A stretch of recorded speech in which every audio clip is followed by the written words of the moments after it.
Kenapa emak-emak pendukung Anies Baswedan ini selalu keluar-keluar menyerang Pak Joko Widodo? Ya, alasannya dikarenakan kesempatan Gibran, Kaesang, dan juga Bobi Nasution bisa memenangkan Pilpres 2029, sehingga kesempatan Anies Baswedan nyapres bakal dikalahkan anak-anak Jokowi. Itulah alasan kenapa Jokowi selalu diserang. Dan inilah ketika pendukung Anies Baswedan berdemo di depan jangan samina wa atokna dengan pemimpin yang dolim, dengan presiden yang dolim, presiden yang jahat menyusahkan rakyat. 10 tahun kami disiksa dengan kemiskinan. Jokowi udah nggak menjabat lagi sebagai presiden atau pemerintah lainnya, tapi beliau masih jadi sasaran para haters ya. Padahal udah Prabowo, tapi para oposisi itu nggak berani nyerang Prabowo, malah nyerangin Jokowi. Kenapa bisa begitu? Karena keluarganya kayak seperti Gibran, si Bobi itu masih terbuka lebar menjadi pemenang pemilu presiden di tahun 2029. Itulah para posisi dan pendukung Abah Anies sangat ketakutan. Makanya walaupun Jokowi udah nggak menjabat, tetap Jokowi yang disalahkan. Rezim Joko Widodo telah gagal melindungi rakyat. Padahal Pak Jokowi tidak lagi menjadi Presiden Republik Indonesia. Kok sampai sebegitunya mereka dendam kepada Pak Jokowi? Seolah mereka ingin menghukum Pak Jokowi atas kesalahan yang mereka perbuat gitu. Mereka ini kelompok-kelompok barisan yang merasa tersakiti dan terzalimi. Karena seolah-olah mereka tuh dihukum oleh Pak Jokowi. Padahal Pak Jokowi tak pernah melakukan kesalahan. Padahal Pak Jokowi dicaci maki, dihina, direndahkan. Pak Jokowi tidak pernah membalas hal itu dengan demikian. Pak Jokowi sabar, tidak pernah membalas caci makian dan hinaan seperti yang mereka lakukan kepada Pak Jokowi. Jujur, Pak Jokowi adalah orang sabar dan rendah hati gitu loh. Dia tahu jikalau dia membalas hal seperti itu, apa bedanya Pak Jokowi dengan mereka. Pak Jokowi menunjukkan kerendahan hati dan sikap yang tenang ketika namanya selalu difitnah, dicaci maki, dan direndahkan. Untuk para pembencinya Pak Jokowi dan gerombolan sakit hati, tolonglah kalian jangan pernah membuat gaduh negara ini. Ini bukan lagi zamannya Pak Jokowi, ini zamannya Pak Prabowo. Tolong banget kalian menghormati sedikit orang yang sudah berbuat banyak negara ini. Memang Pak Jokowi tidak sempurna, tapi setidaknya kalian hargai sedikit Pak Jokowi. Seolah kalian merasa tersakiti dan terjadi. Paham?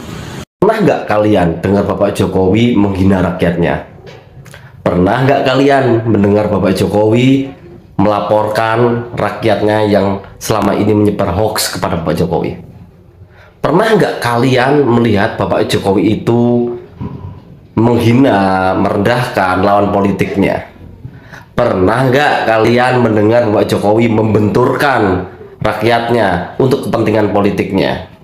Pernah nggak kalian mendengar Bapak Jokowi membela para koruptor?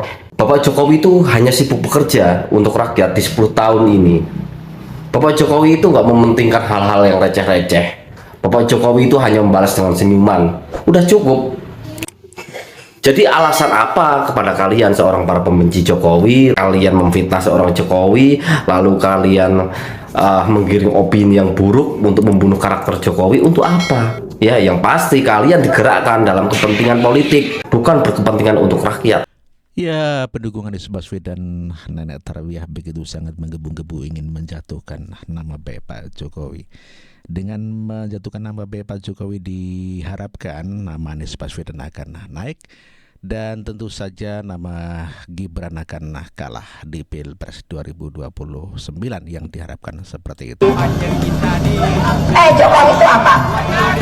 Ya Allah, ya itu seperti boneka golek, ditata ke sini ditata ke sini tapi sebenarnya Ejunya lebih pintar anak saya loh. Benar apa enggak?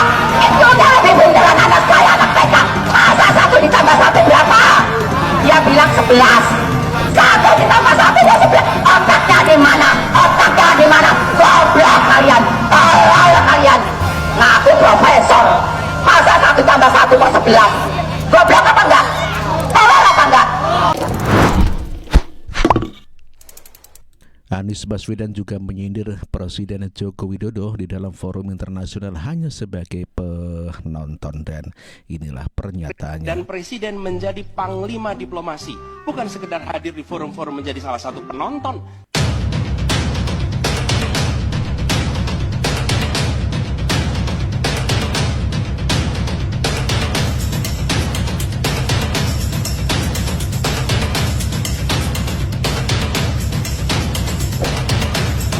Mengapa Gibran ditakuti? Ini pendapat saya. Kita tahu bahwa Gibran hanyalah seorang wakil dan bukan presiden. Biasanya yang wakil hampir dikatakan tidak memiliki pekerjaan sama sekali.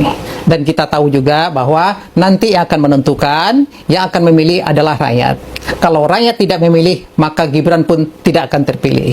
Namun demikian, kita tahu bahwa Gibran memiliki paman di Mahkamah Konstitusi, yang kebetulan orang nomor 1 dan ketua Mahkamah Konstitusi.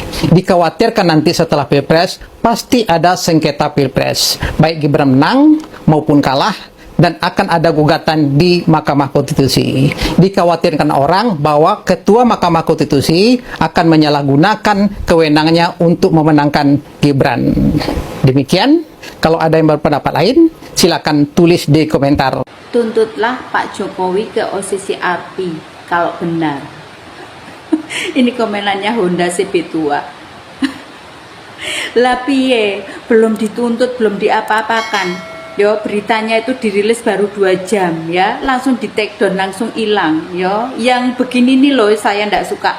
Makanya kalau bikin berita itu besok lagi ya, jangan lupa dikasih bahan pengawet yang banyak. Yo, dikasih borak yang banyak, biar beritanya tahan lama. Mosok baru 2 jam langsung hilang ya. Apalagi itu si OCC RP-nya langsung buru-buru mengklarifikasi bahwasannya pemberian nominasi kepada Bapak Jokowi sebagai presiden terkorup di dunia nggak punya datanya ya. Dia mengaku bahwasannya karena adanya beberapa email yang masuk, dan kita sudah tahu tentunya kira-kira siapa ya di balik semuanya ini. Niat banget loh sampai harus melibatkan pihak asing. Ya mungkin karena sudah putus asa ya, berbagai macam cara sudah dicoba untuk menjatuhkan Bapak Jokowi ya, gagal maning, ambiar sisanya. Aduh, kalian berharap nanti kalau yang ngomong media internasional ya, media asing, terus rakyat percaya. Maaf ya, kita sudah bisa membaca kok peta permainan politik kalian ya. Kita sudah paham ya. Saudara, akhir-akhir ini tampak ada penurunan moralitas akhlak pada segelintir orang. Yang justru segelintir orang ini bisa dikatakan orang-orang yang punya pendidikan, punya ilmu, punya wawasan yang lebih luas dibandingkan orang awam. Namun justru mereka itulah orang-orang yang bisa memberikan contoh jelek dengan mudahnya mereka mengeluarkan kata-kata hinaan, celaan, atau bahkan mengeluarkan statement-statement yang bersifat wah, bahkan cenderung fitnah. Ada juga yang melakukan editing gambar yang bisa mengarah kepada perbuatan merendahkan.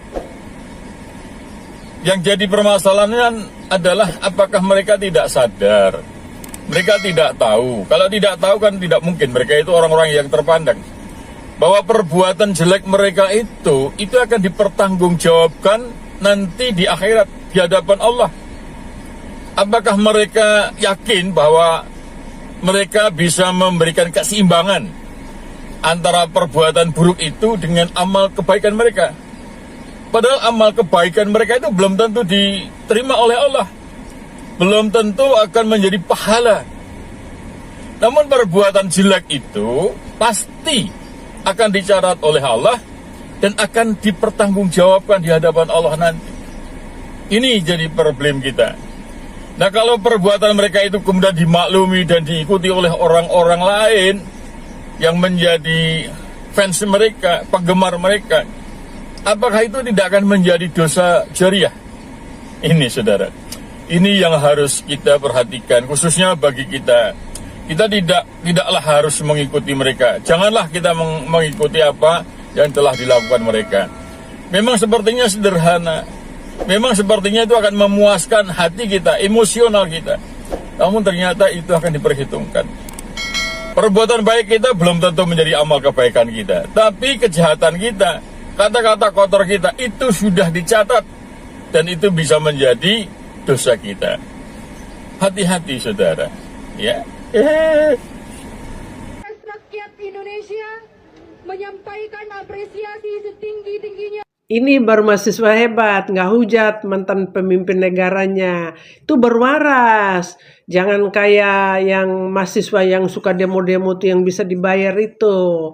Kalau ini, coba kalau minta kita bergabung, ibu-ibu rumah tangga dan orang dewasa lah. Oh, kalian itu mah yang banteng sama onta, nggak ada apa-apanya. Kalian mau ngomong seperti apapun, mau hancurkan Jokowi lewat Rocky Gerung lah, lewat Sisi Irpila yang korupsi itu, atau lewat Mahfud MD lah, mau lewat siapapun itu, tetap kita nggak peduli. Jokowi tetap di hati, Mulyono tetap di hati. Kita nggak peduli mau kalian mau ngomong apa. Pokoknya sepanjang masa Jokowi the best.